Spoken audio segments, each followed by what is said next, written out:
Existe um território além daquilo que a consciência comum consegue nomear. Um espaço onde os mitos respiram, os símbolos falam e as histórias revelam aquilo que a alma tenta esconder. Entre a luz do herói e a escuridão da sombra, entre a razão moderna e a sabedoria ancestral, habita o inconsciente coletivo. Aqui, arquétipos despertam, máscaras se dissolvem e a jornada nunca é apenas externa. Este é o lugar onde histórias se transformam em espelhos da psique. Bem-vindo ao limiar entre o visível e o invisível. Bem-vindo à psicologia, arquétipos e heróis. A noite da Valáquia parecia respirar dentro das muralhas, comprimindo o ar como um peito ferido, enquanto Vladimir recebia a notícia da morte de Elisabetta e sentia a fé apodrecer como cera derretida. O templo rangia com uma intenção surda e as sombras se curvavam como dedos famintos ao redor dele. A câmera desliza em traveling lento pelo interior da igreja, aproxima-se do rosto de Vladimir em close sufocante e recua em tilt ascendente, como se o teto também estivesse observando sua queda. Ele renuncia a Deus e o silêncio do lugar pulsa, como se o mundo tivesse aceitado sua transformação em Drácula. Séculos se acumulam como poeira viva e o castelo se mantém acordado, com pedras que parecem guardar saliva antiga nas fendas. Drácula cria seguidores vampíricos e prepara um perfume destinado a atrair mulheres, enquanto o ar ao redor se torna espesso, como se carregasse um desejo viscoso. Cada corredor parece roçar nele com frio deliberado, e a espera se prolonga como uma garganta que nunca se fecha. Em 1889, Jonathan Harker chega para negociar propriedades e o castelo o recebe como um organismo paciente, fechando suas passagens com uma lentidão predatória. Drácula descobre que Mina, noiva de Harker, carrega o rosto renascido de Elisabetta, e sua decisão se torna imediata. A câmera executa um movimento de dolly-in sobre o olhar de Drácula, depois faz um pan cuidadoso pelos corredores onde Harker é aprisionado, até repousar num plano fixo onde a escuridão parece pulsar. Drácula se alimenta do sangue de freiras, parte para Paris e a cidade o acolhe com ruas que parecem murmurar sob as luzes do centenário. Paris respira como um corpo febril e as avenidas se contorcem sob o peso invisível da presença dele. Com a ajuda de Maria, Drácula encontra Mina e tenta despertar nela as memórias de Elisabetta, destruindo o perfume que havia criado. O ar se torna denso, como se a própria atmosfera quisesse impedir a lembrança. E Mina é levada de volta à Valáquia, implorando para ser transformada e permanecer eternamente ao lado dele.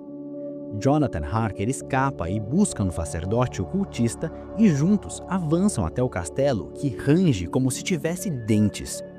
As paredes parecem suar trevas enquanto o cerco se fecha, e a batalha explode sob um céu que oprime como pedra. O sacerdote confronta Drácula e exige arrependimento, advertindo sobre a danação de Mina. A câmera acompanha em plano sequência o avanço pelo pátio tomado por sombras vivas, faz um zoom lento no instante da estaca e se detém num close final, onde Drácula se desintegra nos braços de Mina enquanto o próprio ar parece estremecer de vazio. Se o amor atravessa séculos apenas para terminar em pó, que esperança pode existir contra a eternidade? Vladimir Drácula carrega no peito um luto que não se encerra, mas se transforma em altar. A perda de Elisabetta não se torna apenas dor, torna-se ruptura metafísica, como se o mundo tivesse rasgado sua própria face e deixado exposta a uma ausência impossível de cicatrizar. Seu gesto de renúncia ao divino não nasce de simples revolta, mas de uma fome psíquica que não aceita a finitude. Ele não abandona Deus por orgulho, mas porque sua alma não suporta um universo onde o amor pode ser interrompido por uma flecha e um silêncio. E assim, Vladimir se converte em Drácula como quem veste uma noite eterna para não encarar o vazio. O tempo para ele não é linha, é prisão circular. Séculos passam como corredores fechados, e sua busca se repete com a insistência de um coração que se recusa a aceitar o término. Mina surge como uma imagem que desperta algo anterior ao próprio nome, como se o destino devolvesse um fragmento do que foi arrancado. Drácula, porém, não ama de forma simples. Ele ama como quem tenta recuperar uma parte perdida de si mesmo, projetando na figura dela a promessa de reparação. Sua persona se torna sedutora e refinada, mas por baixo dela pulsa um complexo de perda que governa cada passo, como um sino subterrâneo chamando sempre de volta ao mesmo ponto. No inconsciente coletivo, Vladimir encarna um padrão universal: o ser humano diante do impossível, a recusa em aceitar que aquilo que é sagrado pode desaparecer. Sua jornada revela o impulso arcaico de vencer a morte através da repetição, do pacto, da transformação. O perfume que ele cria, os agentes vampíricos, os séculos de espera, tudo funciona como uma autorregulação desesperada da psique, tentando equilibrar o caos interno com símbolos externos. Mina não é apenas reencontro, é a imagem viva que o inconsciente oferece como compensação, como se o destino colocasse diante dele um espelho antigo, onde a perda ainda respira.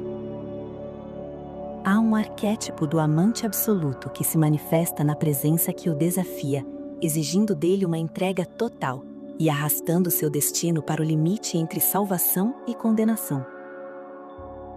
A sombra em Vladimir Drácula se revela quando o amor deixa de ser luz e se torna possessão, quando o desejo de eternidade se converte em prisão para si e para Mina. Ele se alimenta, ele aprisiona, ele transforma a saudade em domínio.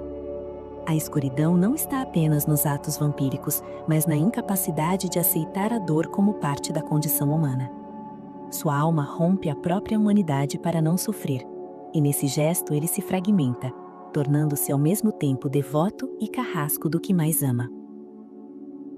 Agora, sobre o mito de Balder e a perda da luz, a trajetória de Vladimir se amplia como um símbolo ancestral. Balder, o deus luminoso, cai e leva consigo a esperança do mundo, deixando os deuses presos a uma espera impossível por seu retorno. Assim também Vladimir perde Elisabetta como quem perde o sal, e sua existência passa a ser um crepúsculo interminável.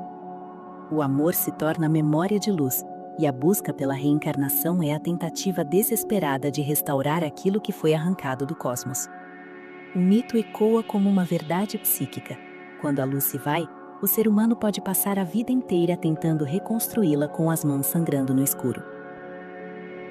Em Vladimir Drácula, o arquétipo do anti-herói se ativa plenamente. Ele não é o salvador, mas aquele que atravessa a noite tentando transformar o amor em eternidade, mesmo que isso custe a sua alma. Seu gesto final, permitindo ser destruído por amor, revela uma fagulha tardia de humanidade, como se a própria escuridão reconhecesse no último instante que não existe vitória real sobre a perda. Pois se o amor exige a eternidade para existir, então o que resta quando a eternidade se revela apenas outra forma de maldição? Você ouviu Drácula, uma história de amor eterna, Drácula, An Eternal Love Story, 2025, A Psicologia.